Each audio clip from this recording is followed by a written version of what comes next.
Hi guys, it's me, Pacey Cervantes. We are at a split screen sessions.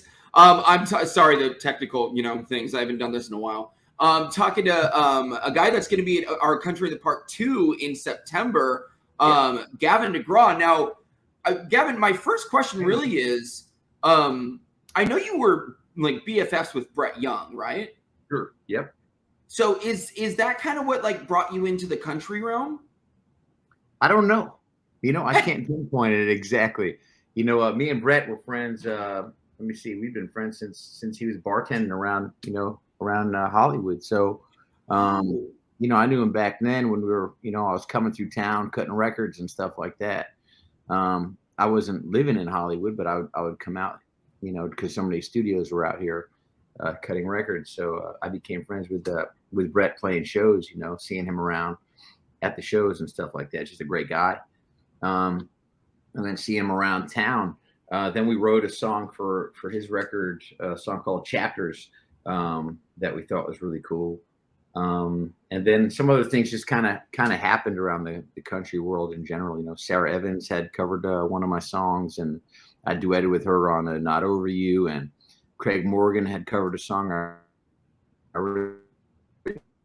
called Soldier. And I had moved to Nashville about 15 years ago and got in the bar business. And my brother and I started a bar on Broadway called Nashville Underground. No way. It kind of took off, and we got we got more in the bar business than maybe we'd ever planned on, because we opened that joint. It was 1,600 square feet, and now we're like 55,000 square feet. So we're pretty much the largest bar restaurant in the state of Tennessee. The place is kind of just took off. Is it in the same? Is it still on Broadway? Is it in the same spot? Yeah, it's right on Broadway. We're between we're across the street from the Hard Rock building. We're that middle building right there. Oh, okay. Yeah. So, dude, does that take more time than your music career does? No, you don't want me running a bar, man. I hang out there. I do what people are supposed to do in a bar, which is drinking them.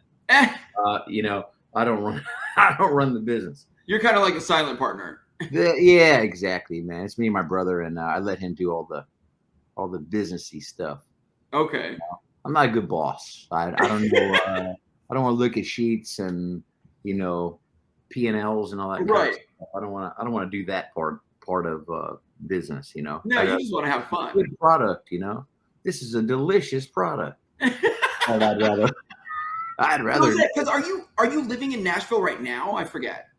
Yeah, I spend my time between Nashville and in Las Vegas mostly. So, yeah. Oh, I didn't know you had a spot in Vegas. Yeah, keep a place in Vegas. So I like the nightlife, and a friend of mine told me live where people vacation, and I've been trying to do that ever since I could. So that's what I want to do.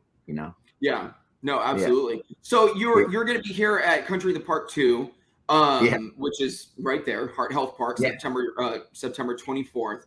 Have you noticed, is there a difference in your fans from when you were mostly doing pop to like now when you're mostly doing country? Do you notice there's a difference in those kind of fan bases?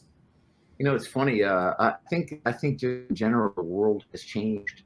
I don't necessarily think the same dividing lines were there from the country listeners that were there, 15, 20 years ago originally. But on top of that, my own fan base, has also grown up, and their affection toward country music has also, I think, become more obvious. Country is a great for the singer-songwriter genre of music, and the song is still the king in the country market, which is something that I always really appreciated. And making this record in particular, we feel like that really has shown itself on this record, on Face the River. I cut it with Dave Cobb, who makes all the Chris Stapleton records, and so that was important to me to make a record that sounded really legit and homegrown, and unadulterated. Where he really has an affection for songwriting, and my my fan base has always been a songwriting fan base, and the country market is very much a songwriting uh, fan base. Right. It's not as much haircuts and clothes. It's more about Yeah. songs, which is something I really care about. Yeah, exactly. Like, because I was when we kind of talked about this off the air, but I was at your show in Palm Springs on Yeah, Saturday, and I was yeah, talking to some people, and some of them knew you kind of also were dipping into the country. Some of them were there to hear like I don't want to be. And so anytime I would talk to your fans about, oh, did you know he's doing country? A lot of them would be like, oh, so he's pulling a Darius Rucker. pulling a. It's Yeah. funny. I don't personally feel like I'm trying to play country music. I write songs. Yeah. So I've always just been a kind of storyteller songwriter. And I just think I'm not necessarily trying to become a so-called. I'm not trying to fake my way into country music. No, I just write songs, man. Right. And I always did. So I just think that maybe the world is more open to accepting somebody who's just simply a songwriter in that space, maybe a little bit more so now than maybe 10 or 15 years ago. But it's funny enough. I mean, I love classic country music. I mean, my granddad was buried to the song El Paso, for God's sake. So, that's the kind of stuff. That's the kind of country music I actually grew up on, was really old school country music. Your granddad's country music, your great granddad's country music. But obviously we know that the world has changed, and I can't force feed people that kind of stuff. I want to give them where I'm at in my personal life, and write my story, which has always been, in my opinion, the country music MO, which is write your story and maybe people will relate to it, and that's my job. I'll do that, and at the end of the day, I just have to let the people decide if they want to hear it or not. No, I mean, honestly, because that is fair point, because I do feel like a lot of your music, regardless of what genre people would consider it in, is very you write stories. Yeah exactly.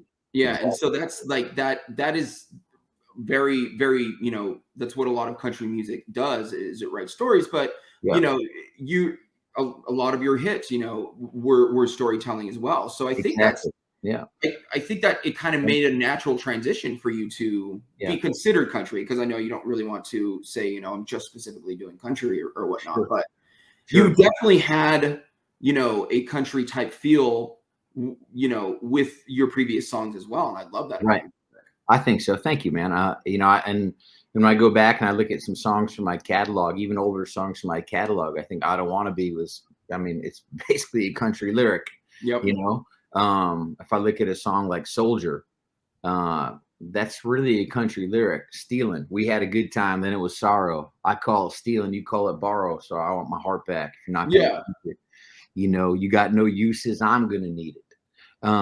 These are really, what I consider country, country lyrics.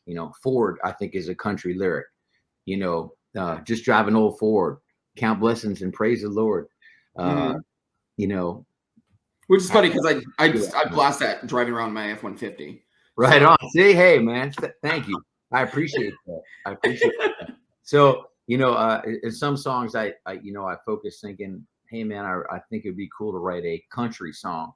But I don't necessarily want to force feed people and say, hey, I'm a country act. I'm a songwriter, and I think that the country market really appreciates songwriters, and it's a really natural place for, in particular, this album is really, I think it's a really natural fit. And the people who listen to country are really song loving people, Yeah. And like I said, you're a really good storyteller, and that's what a lot of the country music is, as it is. Thank you, man. So you're coming to Country in the Park 2, and essentially, even though this is technically our second one for the year, people are still kind of being like, going back to normal, from the pandemic.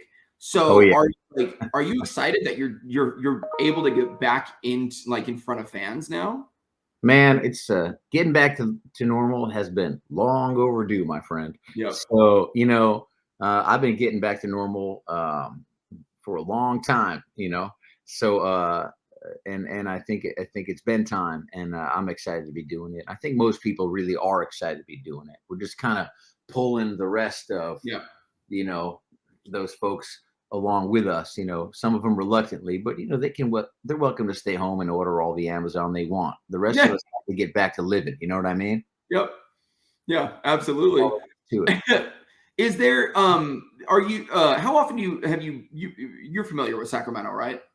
I am Is not to there the point where you are.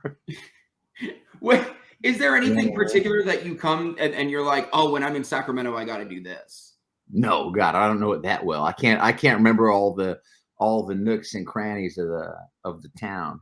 Yeah. I've probably forgotten more of my experiences than I can remember uh, Yeah. in Sacramento, because I have a good time on Earth. If you understand me? Yeah, absolutely. So again, Country in the Park 2, Yeah. you're going to be here September 24th. Before I let you go, is there Yes. anything you want to tell your fans here in Sacramento?